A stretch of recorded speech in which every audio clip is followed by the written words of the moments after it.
L'association pour l'éducation, la formation et l'appui conseil a été créée en août 2005 à Waïbia. Les domaines d'intervention, c'est favoriser l'accès à l'éveil, promouvoir l'éducation inclusive et de contre la pauvreté, surtout les VIH et les ISC au niveau du Yatenga, surtout pour notre public cible, les personnes handicapées, les déficients vivants au Yatenga ici.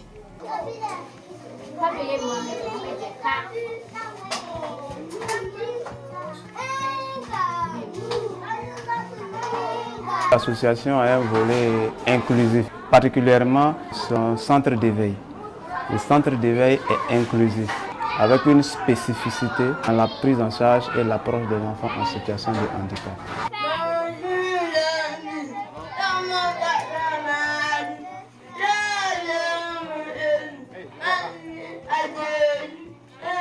En fait, les gens nous rejettent, nous sommes un peu rejetés par rapport aux autres handicaps, sorte de type d'handicap, quoi.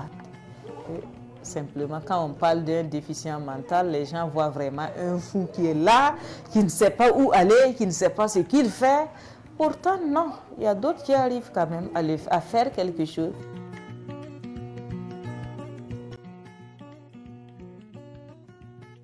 En fait, nous mettons l'accent sur les personnes vivant avec un handicap mental parce que c'est un domaine très, très délicat.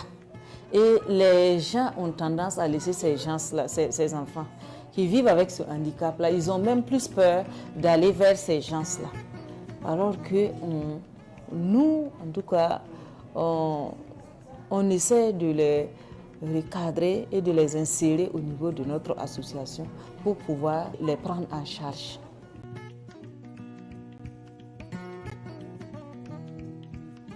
Au niveau de l'école, d'abord, nous avons 153 enfants. On a 134 élèves, spécifiquement le centre d'éveil. Et au niveau du centre d'éveil, il y a 42 enfants à la petite section, dont 4 enfants en situation de handicap. Handicap vraiment prononcé. Ici, c'est surtout les handicapés mentaux. À la moyenne section, on a 51 élèves, dont 2. Et à la grande section, on a 41 élèves, dont 3. Il est difficile aujourd'hui d'arrêter le nombre exactement. Il y a d'autres qui sont dans les villages. On a des relais un peu partout à Sengenega, à Titao, à Goursi. Voilà, donc si on va évaluer, il y a plus d'une centaine d'enfants en situation de handicap que l'association suit en partenariat avec l'accompagnement des services de l'action sociale du Nord.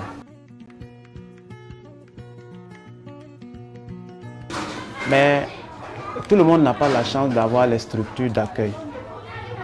Et lorsque la famille n'est pas assez ouverte, si ce n'est pas déjà assez compréhensif, souvent l'enfant est confiné. L'enfant est confiné et on ne le présente même pas. Jusqu'à ce que la famille, avec la pesanteur sociologique là, on trouve que c'est une malédiction et on cache l'enfant.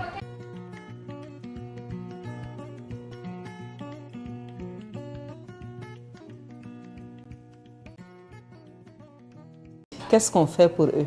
C'est les amener au niveau du CEP, ceux-là qui ont l'âge de laisser, au niveau du CEP. Du CEP, quand je parle du CEP, c'est la maternelle, donc vous voyez la maternelle inclusive. Ils viennent, ils restent pendant un bout de temps. Ils font l'éveil avec les monitrices. Et ils font l'éveil et souvent on a des problèmes pour les placer dans les écoles. Parce qu'il n'y a pas une école spécialisée pour ces enfants. Il n'y a pas une suite, quoi.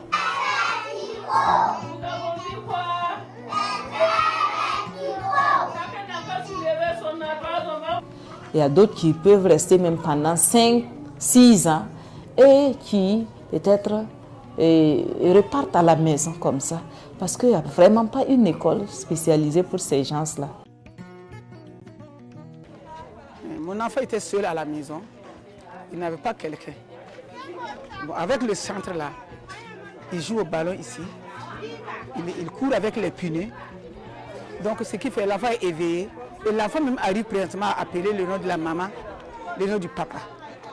Donc c'est une aide.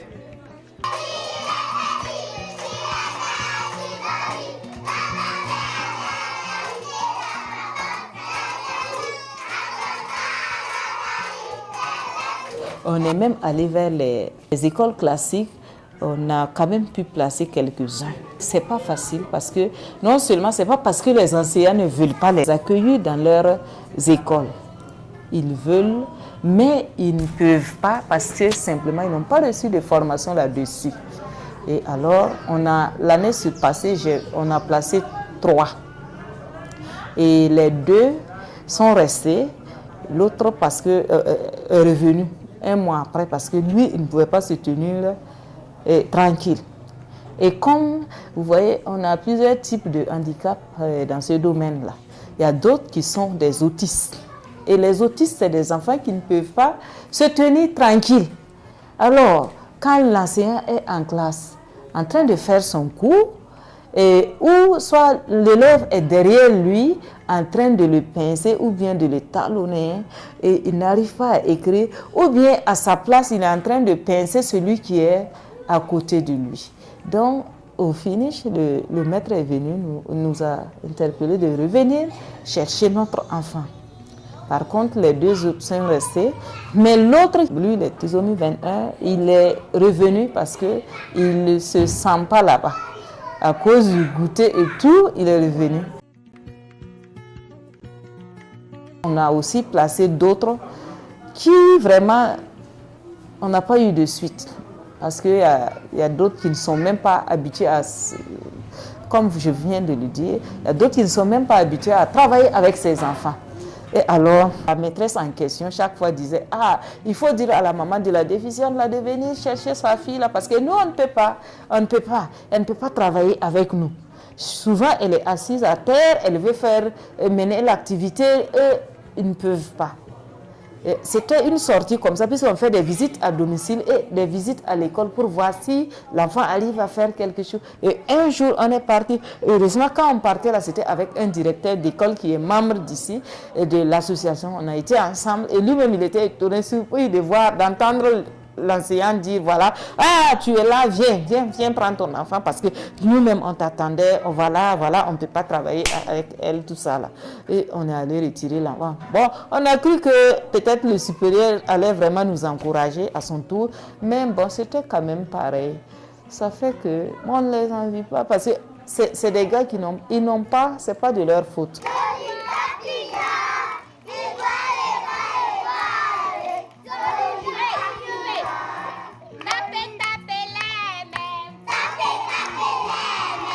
Pour travailler avec nos enfants, il faut vraiment être patient. Il faut être patient et avoir aussi une formation dans le domaine. Ce n'est pas de leur faute, ce n'est pas parce qu'ils ne veulent pas. Ils ne peuvent pas travailler avec eux. Donc, on a ce problème-là pour placer les enfants. Alors, nous, on a un centre pour les adultes, puisque d'autres sont venus déjà grands chez nous.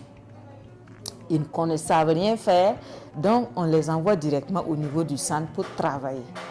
Et quand ils arrivent, d'autres peuvent quand même faire quelque chose, mais d'autres n'arrivent pas. Avec leur handicap qui est très lourd là, ils ne peuvent pas. Ils ne peuvent vraiment pas faire quelque chose. Ils viennent seulement pour rester peut-être pour la forme. Et d'autres même n'arrivent même pas à venir chez nous. Parce que souvent, les parents ne peuvent pas les laisser venir ou ne peuvent pas les amener tous les jours compte tenu de leur handicap. Quand c'est très lourd là, nous on fait des visites à domicile pour voir comment ça se passe à la maison. Donc on a plusieurs types de handicap. Et très lourd, on va directement dans les familles pour les rendre visite. Un peu moins lourd, ils viennent au centre, on fait des bijoux, on fait des porte-clés, on fait des bols. Et on fait aussi le tissage.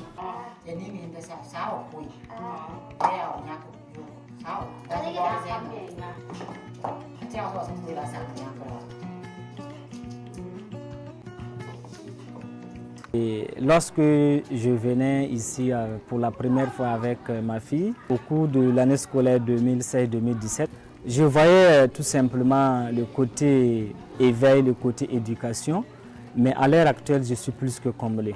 Quand je vois que c'est un centre qui fait de la promotion de l'éducation inclusive, et vraiment, je suis très ému. C'est ça qui manque et nous avons des problèmes au niveau de la société. Les parents s'inquiètent beaucoup parce qu'ils ne savent pas qu'est-ce qu'ils vont faire d'eux quand ils vont grandir. Il faut tout le temps être avec eux, alors que l'homme naît, mais il ne peut pas rester, il ne peut pas vivre éternellement. Et là, les parents se posent plusieurs questions. Comment faire avec cet enfant? Pour le moment, je suis là, je ne sais même pas où aller avec lui. Et si je meurs, qu'est-ce qu'il va devenir? Et d'autres même souhaitent que cet enfant parte avant eux. Là, vraiment, c'est difficile pour eux, quoi. Pour dire que c'est pas simple.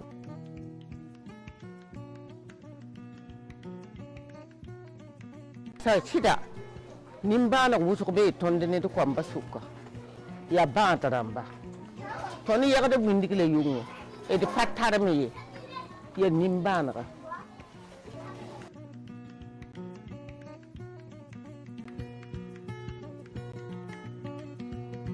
Iba kasam wadi ya patarwa. Wani ton hun do ko ni sanan loy ton banga. Banga ya paton loyla. Le ba ton na ngeta ba mamma tawa. La fatar pang men ngeta besi. Freda yo yin da tukun kin sa ta na ka yelle. Ku ba sir me yelle.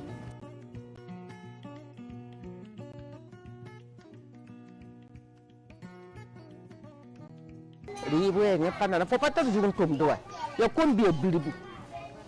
Fo ga yung men woto fo sampa yiki ya ne ngai fo ya su sang. Sampa su ko furo. Donc o paton man ba fa. La fraton lobo nore, la fraton khoy, la figesa la fielle. Fugesa yarmi le natum mana kinye no wono ko nira. Ya toko.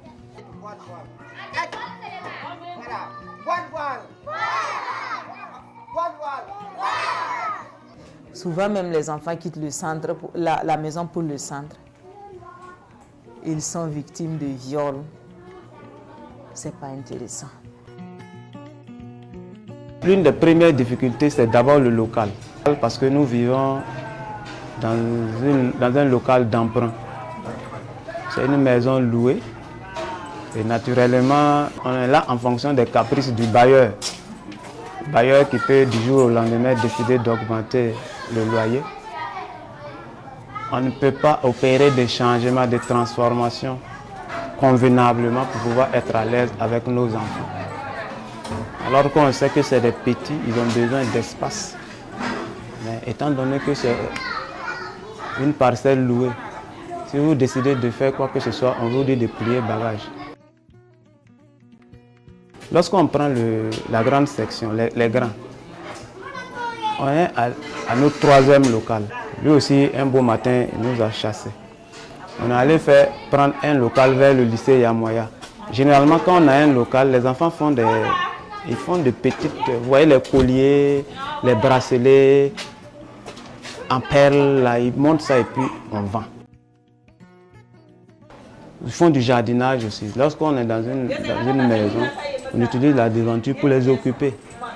La dernière fois, ils ont fait le jardinage. Ils ont arrosé, ça va grandir. Le bailleur est arrivé un matin, il a dit de plier bagage. Donc vous voyez ça, il faut un espace et puis des locaux propres à nous, qu'on peut aménager à notre guise et puis recevoir nos enfants comme on veut. Parce qu'on sait que les enfants en situation de handicap, lorsqu'on veut construire des infrastructures, on tient compte du handicap. Mais si on a notre propre terrain, avec une aide, on met en place nos locaux comme ça. Avec nos enfants, il y a beaucoup plus de liberté, on a l'esprit tranquille et on peut mener beaucoup d'activités.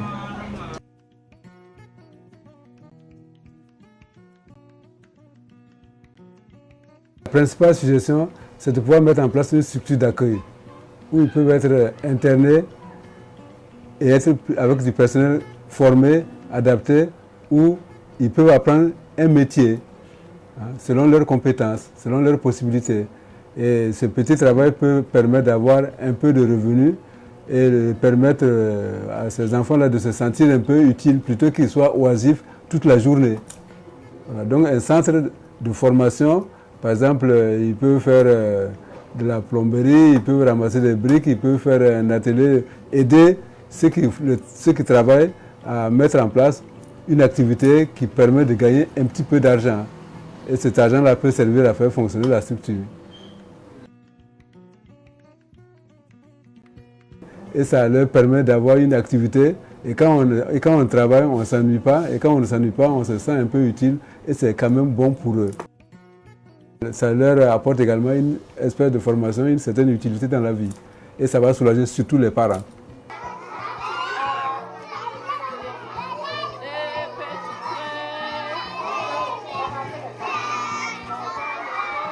Ce qui nous préoccupe présentement, nous n'avons pas un siège pour les grands. Nous n'avons pas de siège. Si nous gagnons un local, 2 mois, 3 mois, l'intéressé nous cherche. Et toujours, nos grands-enfants sont en ville en train de râler. Nous voulons vraiment un centre bien fermé pour nos enfants.